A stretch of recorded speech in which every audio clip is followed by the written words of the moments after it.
If a body covers distances with unequal velocity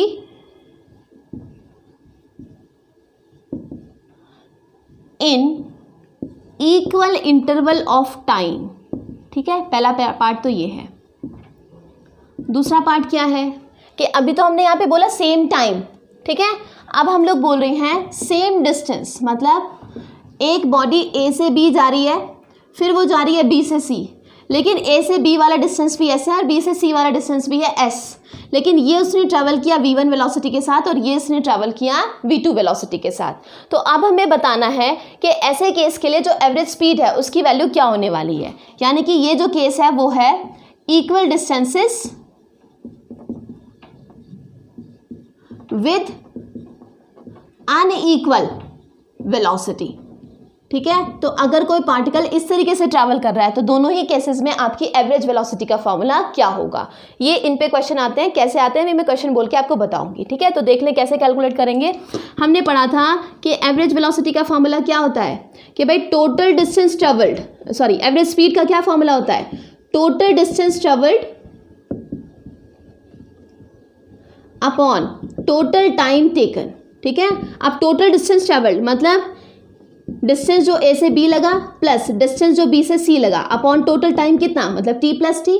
अब distance हम लोग ऑलरेडी पढ़ चुके हैं फॉर्मूला कि वेलोसिटी इज इक्वल्स टू कितना होता है या स्पीड इज इक्वल्स टू कितना होता है, डिस्टेंस अपॉन टाइम। तो डिस्टेंस कितना हो जाएगा, वेलोसिटी इनटू टाइम, यस और नो।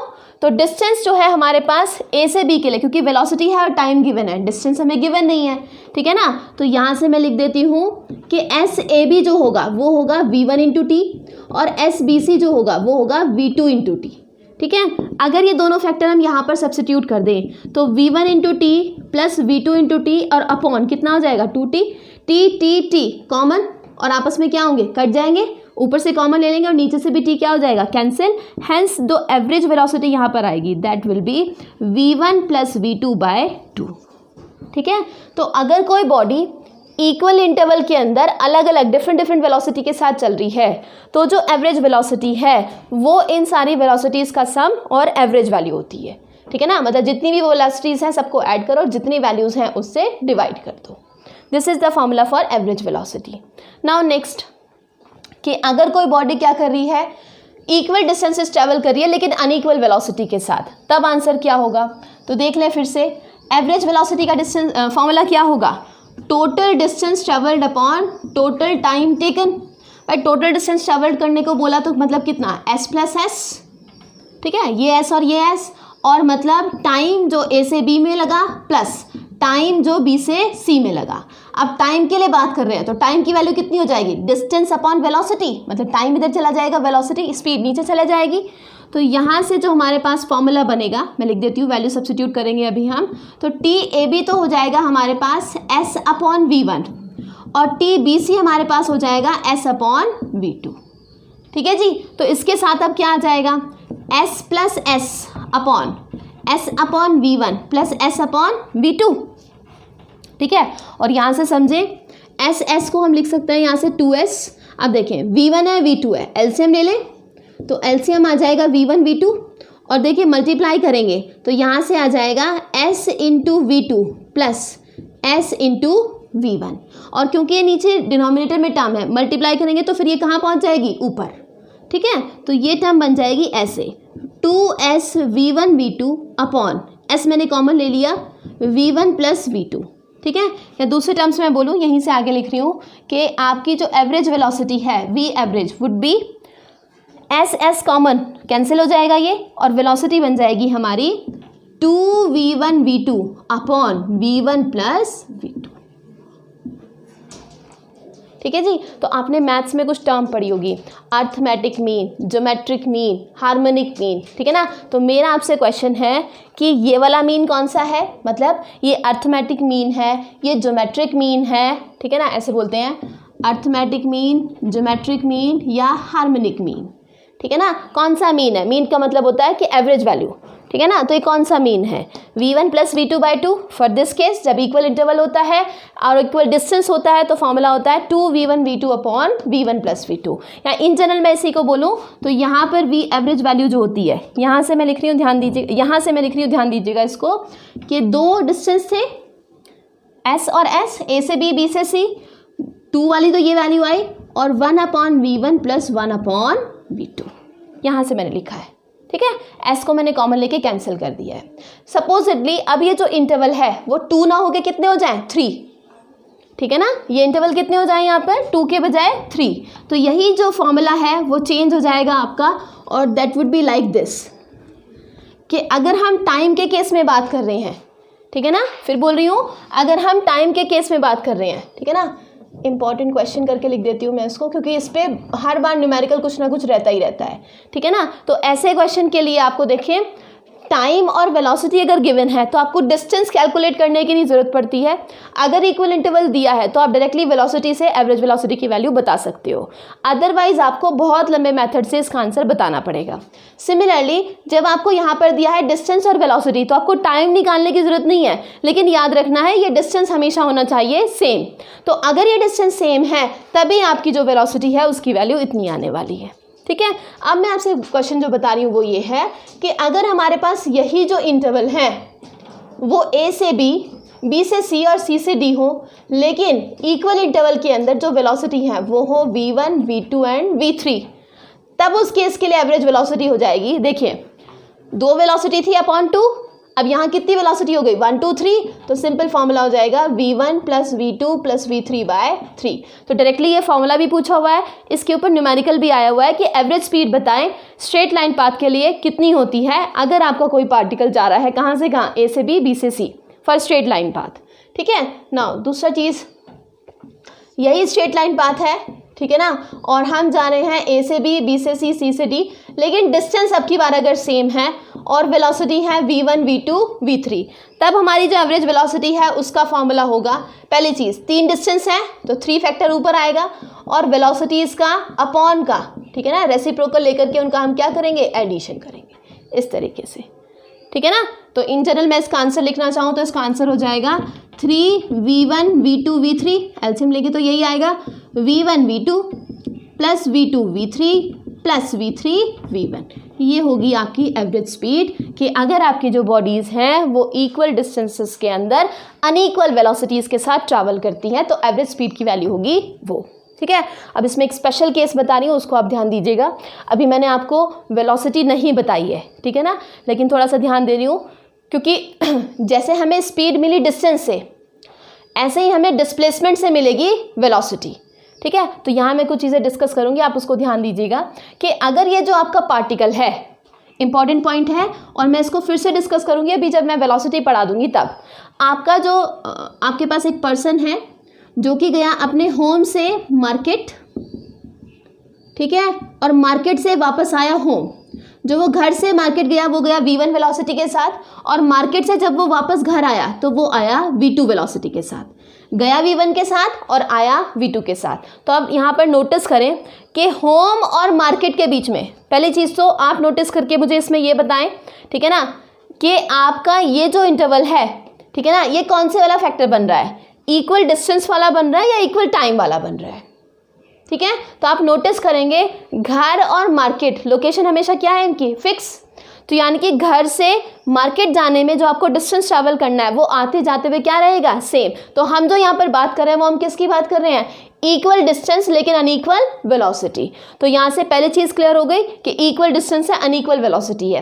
अब पूछेगा आपसे कि बताओ कि आपकी एवरेज स्पीड की वैल्यू कितनी होगी और आपकी एवरेज वेलोसिटी की वैल्यू कितनी होगी। तो देखिए बच्चे, क्योंकि हम ए पॉइंट से बी पॉइंट जा रहे हैं और वापस बी से कहाँ आ रहे हैं, ए पॉइंट, तो याद करें हमने डिस्प्लेसमेंट के लिए एक स्पेशल टर्म पढ़ी थी कि अगर हम घूम फिर करके वहीं पर आ जाते हैं जहाँ से हमने स्टार्ट किया था, तो अगर फाइनल पॉइंट इनिशियल पॉइंट के क्या हो जाए, सेम हो जाए, तो आपका डिस्प्लेसमेंट हो जाता था 0। तो for this specific case average velocity जो होगी उसकी वैल्यू भी हो जाएगी 0, लेकिन एवरेज स्पीड का फॉर्मूला सेम रहेगा जो कि हमने यहाँ पर लिखा हुआ है, मतलब 2v1 v2 upon v1 plus v2, ठीक है भाई, इसको मैं समझाऊंगी। अभी मैंने क्या बोला है दोबारा से, अभी जब मैं स्पीड यहाँ पर पढ़ा दूंगी, ठीक है। तब तक के लिए बस ध्यान रखें कि ये जो है क्वेश्चन स्पेसिफिक आता है कि एक पर्सन क्या घर से मार्केट, मार्केट से घर, तो हम इसमें कंफ्यूज हो जाते हैं कि डिस्टेंस तो दिया नहीं है, ना हमें टाइम दिया है, सिर्फ स्पीड की वैल्यू दे दी, हम कैसे कैलकुलेट करें। तो हमें भाई ना तो डिस्टेंस चाहिए ना हमें टाइम चाहिए, हमें यहाँ से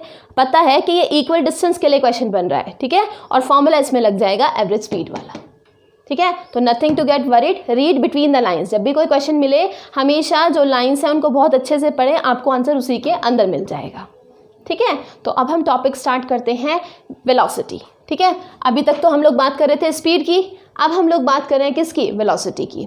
तो जैसे हमें डिस्टेंस से मिले स्पीड, ऐसे हमें डिस्प्लेसमेंट से मिलेगी वेलोसिटी, ठीक है। कैसे मिलेगी ज़रा बात कर लेते हैं।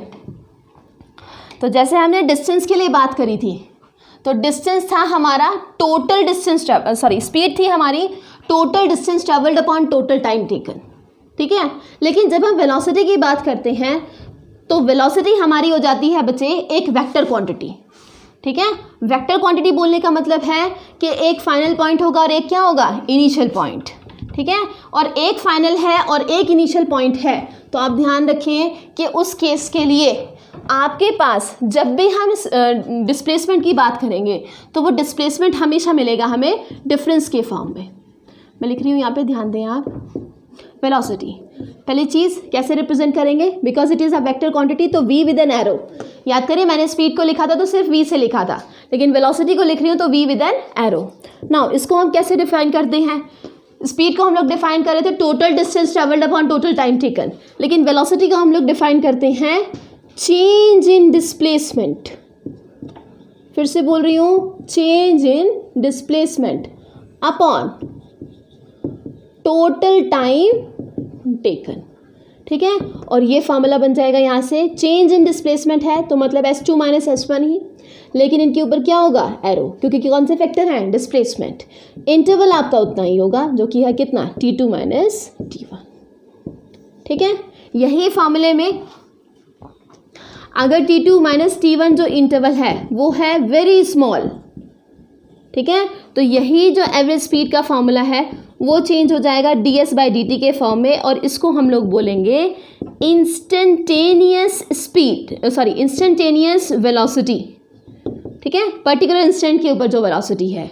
लेकिन अगर यही t2 माइनस t1 जो डिफरेंस है ये हो जाए बिग, वेरी लार्ज, ठीक है ना, बहुत बड़ा हो जाए, बहुत वैल्यू ज़्यादा हो जाए, तो ऐसे केस के लिए जो हमारे पास v एवरेज वेलोसिटी जो आएगी, ये तो इंस्टेंटेनियस है, जो एवरेज वैल्यू हमारे पास आएगी that will be del s upon del t। याद करें मैंने वेलोसिटी यहाँ पर लिखी है तो मैंने एरो नहीं हटाया, डिस्प्लेसमेंट मैंने लिखा है तो मैंने यहाँ पर एरो नहीं हटाया है। तो याद रखना डिस्प्लेसमेंट क्योंकि एक वेक्टर क्वांटिटी है और क्योंकि डिस्प्लेसमेंट को टाइम से डिवाइड करने पर हमें वेलोसिटी मिल रही है, तो vector quantity upon scalar quantity is a vector quantity, ठीक है जी। स्केलर अपॉन स्केलर होता है स्केलर, लेकिन वेक्टर अपॉन स्केलर होता है वेक्टर। एम आई क्लियर, ठीक है। तो यहाँ पर वेक्टर क्वांटिटी को स्केलर क्वांटिटी से हमने डिवाइड किया है, तो हमारी जो वेलोसिटी हमें मिली है वो कैसी क्वांटिटी मिली है, वेक्टर, ठीक है जी। अब इसके साथ क्या टर्म आएगी कि हमने जो वेलोसिटी की बात कर रही है, तो जैसे जैसे फैक्टर हमारे डिस्प्लेसमेंट के लिए चेंज करते थे, मतलब अब मैं यहाँ पर पॉइंट वाइज आ जाती हूँ, ठीक है ना, कि हम बात कर रहे हैं, कंपेयर कर रहे हैं डिस्टेंस और डिस्प्लेसमेंट से स्पीड और वेलोसिटी को। तो एक तरफ मैं लिख रही हूँ स्पीड और एक तरफ मैं लिख रही हूँ वेलोसिटी, ठीक है जी। तो अगर स्पीड की हम लोग बात करेंगे, सबसे पहला तो फॉर्मूले में ही डिफरेंस हो गया कि स्पीड की हमने बात करी तो वो है total distance travelled upon total time taken, ठीक है। लेकिन हम वेलोसिटी की बात कर रहे हैं तो वेलोसिटी है change in displacement upon total time taken. फॉर्मूले दोनों के सेम है लेकिन प्रोनाउंसिएशन या उनको बोलने का तरीका दोनों को क्या है, अलग अलग। Now comes second part. याद करें डिस्टेंस और डिस्प्लेसमेंट के लिए हमने बोला था कि डिस्टेंस जो है वो पाथ डिपेंडेंट होता है, ठीक है। तो अगर डिस्टेंस पाथ डिपेंडेंट है तो भैया स्पीड भी क्या होगी, पाथ डिपेंडेंट, ठीक है। लेकिन वेलोसिटी पाथ डिपेंडेंट नहीं होती, ठीक है। नेक्स्ट इंपॉर्टेंट फैक्टर हमने बात करी थी डिस्टेंस। डिस्टेंस हमेशा होता है पॉजिटिव, ठीक है। तो स्पीड भी हमेशा क्या होगी, पॉजिटिव, क्योंकि डिस्टेंस पॉजिटिव तो स्पीड भी हमेशा क्या होगी, पॉजिटिव। लेकिन क्योंकि डिस्प्लेसमेंट जो है हमारा वो प्लस भी था, वो माइनस भी था, वो ज़ीरो भी था, तो हमारी इस वेलोसिटी जो है वो भी भाई प्लस भी हो सकती है, माइनस भी हो सकती है और ज़ीरो भी हो सकती है। ज़ीरो का ये स्पेसिफिक केस मैंने आपके साथ डिस्कस किया कि अगर आपका पार्टिकल कोई ए पॉइंट से चल रहा है और ए पॉइंट से चल करके वो वापस आ जाता है ए पॉइंट के ऊपर, ठीक है, तो ऐसे केस के लिए जो आपकी वेलोसिटी होगी वो वैल्यू हो जाएगी 0, ठीक है। लेकिन अगर कोऑर्डिनेट सिस्टम की बात करते हैं, आपका पार्टिकल 0 पॉइंट से किसी नेगेटिव एक्सीस के अंदर चल रहा है, तो यहाँ से यहाँ तक जाने में जो उसने डिस्टेंस ट्रेवल किया है वो डिस्टेंस होगा नेगेटिव, तो वेलोसिटी भी हो जाएगी नेगेटिव, ठीक है जी। तो यहाँ पर अगेन नेक्स्ट, जैसे कि आपके डिस्प्लेसमेंट के लिए हमने बात करी थी कि इसकी एक यूनिक वैल्यू होती है, तो डिस्टेंस की जो वेलोसिटी की वैल्यू आएगी वो भी यूनिक होगी। लेकिन जो स्पीड की वैल्यू है विद इन रेस्पेक्टिव डिस्टेंस वो कम भी हो सकती है, ज़्यादा भी हो सकती है, मतलब उसकी मल्टीपल वैल्यूज भी आ सकती हैं डिपेंडिंग हमने डिस्टेंस कितना कितना ट्रैवल किया। नाउ नेक्स्ट, कि हमारे पास जो स्पीड या वेलोसिटी है दोनों ही, क्योंकि डिस्टेंस अपॉन टाइम और डिस्प्लेसमेंट अपॉन टाइम है, तो दोनों की ही जो यूनिट होती है वो होती है मीटर पर सेकेंड। और डायमेंशन की अगर हम बात करते हैं तो डिस्प्लेसमेंट अपॉन टाइम के लिए ये जो डायमेंशन है वो होती है L/T, या फिर इसको हम लिखते हैं LT-1, ठीक है। अच्छा, कुछ और बातें हैं डिस्प्लेसमेंट के लिए, डायमेंशन के लिए, कि मैंने आपको कुछ स्पेसिफिक चीज़ों की ही डायमेंशन बताई है, ठीक है ना, मैंने आपको पहले ही मगअप करने के लिए नहीं कहा है, ठीक है ना। अदरवाइज आपकी बुक के अंदर आई थिंक 100 to 200 डायमेंशंस दी हुई हैं अलग अलग चीज़ों की, आपको वो सब एक साथ मगअप करने की ज़रूरत नहीं है। मैं आपको स्पेसिफिकली ये बात इसलिए बता रही हूँ क्योंकि कुछ स्टूडेंट्स हैं जो कि ज़्यादा डायमेंशंस के लिए कंसर्न है। जैसे जैसे हम लोग रेस्पेक्टिव चैप्टर पढ़ते रहेंगे, जैसे जैसे हमारे पास टर्म्स आते रहेंगे, ये डायमेंशन हम वैसे वैसे डिस्कस करते चले जाएंगे, ठीक है। तो डायमेंशन के लिए परेशान होने की ज़रूरत नहीं है कि हमें इसकी डायमेंशन नहीं पता या उसकी डायमेंशन नहीं पता। जैसे जैसे हम लोग चैप्टर पढ़ेंगे वैसे वैसे डायमेंशन अपने आप बढ़ती चली जाएंगी। और मैंने आपको बताया था कि डायमेंशन के लिए सिर्फ और सिर्फ हमें पता होना चाहिए फॉर्मूला, ठीक है। फॉर्मूले से हम अपनी डायमेंशन अपने आप कैलकुलेट कर लेंगे। जैसे आप यहाँ पे देखें, स्पीड के लिए हमने बोला डिस्टेंस अपॉन टाइम, तो फॉर्मूला बन गया LT-1 डायमेंशन के लिए। सिमिलरली इस केस के लिए भी वेलोसिटी में भी डायमेंशन होती है LT-1। तो आपकी स्पीड बोले या वेलोसिटी बोले, सिर्फ जो डिफरेंस है वो है आपकी वैल्यूज़ के अंदर और डेफिनेशन के अंदर। बाकी ऐसा सारे के सारे फैक्टर क्या रहते हैं, सेम। तो जो हमने स्पीड और जो हमने चीज़ें डिस्टेंस और डिस्प्लेसमेंट के लिए पढ़ी एज इट इज़, वो सारी की सारी चीज़ें हैं वो स्पीड और वेलोसिटी के रहती हैं कॉमन, ठीक है। इन दोनों के अंदर कोई भी चेंज हमें देखने को नहीं मिलता है। तो एक बार चैप्टर का मैं आपको रिवाइज करवा देती हूँ क्या क्या हमने बोला, ठीक है। तो सबसे पहला हमने बोला कि हमारे पास दो चीज़ें हैं, पहला है स्पीड और दूसरा है वेलोसिटी, ठीक है। तो इसमें जो स्पीड और वेलोसिटी है वो यूनिफॉर्म भी हो सकती है, नॉन यूनिफॉर्म भी हो सकती है। अगर हम इक्वल इंटरवल के अंदर इक्वल डिस्टेंस की बात करते हैं तो वो हो जाएगा यूनिफॉर्म। लेकिन अगर हम रेगुलर इंटरवल के अंदर अनइक्वल डिस्टेंस की बात करते हैं तो वो हो जाएगा नॉन यूनिफॉर्म, ठीक है। यूनिफॉर्म और नॉन यूनिफॉर्म स्पीड का भी ग्राफिकली मैंने आपको मतलब बता दिया। अगर स्ट्रेट लाइन कोई भी ग्राफ होगा तो दैट विल बी यूनिफॉर्म, लेकिन अगर कोई भी कर्व वाला ग्राफ होगा, मतलब पैराबोलिक हो, हाइपरबोला हो, सर्कुलर हो, किसी भी शेप का हो, तो ऐसा कोई भी ग्राफ होगा तो वो मोशन होगा नॉन यूनिफॉर्म, ठीक है। मोशन जो है वो 1D भी हो सकता है, 2D भी हो सकता है और 3D भी हो सकता है, डिपेंडिंग कि आपके पार्टिकल के कोऑर्डिनेट्स टाइम के साथ कैसे कैसे चेंज कर रहे हैं। तो आज के लिए टुडे टेक योर टाइम, ठीक है ना, अपना टाइम ले, जितना भी आप इस चैप्टर को कंप्लीट करने में ले सकते हैं, ठीक है। ये जो मैंने आपको सारी चीज़ें बताई हैं इसको आप रिटेन करें दिमाग के अंदर, ठीक है। आज इस थ्योरी वाले पार्ट को ध्यान दें, ठीक है। और अगर आप कर सकते हैं तो 2-4 न्यूमेरिकल जो भी आपको कहीं पर मिले, जो ग्राफ आपको कहीं पर भी मिले, आप उस ग्राफ को देख करके समझे कि वो यूनिफॉर्म को डिफाइन कर रहा है या फिर नॉन यूनिफॉर्म को, ठीक है। तो इसके साथ ही ये लेक्चर हमारा होता है खत्म। नेक्स्ट वाले में हम डिस्कस करेंगे और ग्राफ और एक्सेलरेशन के साथ, ठीक है। Thank you and do not forget to like, share and subscribe. Thank you.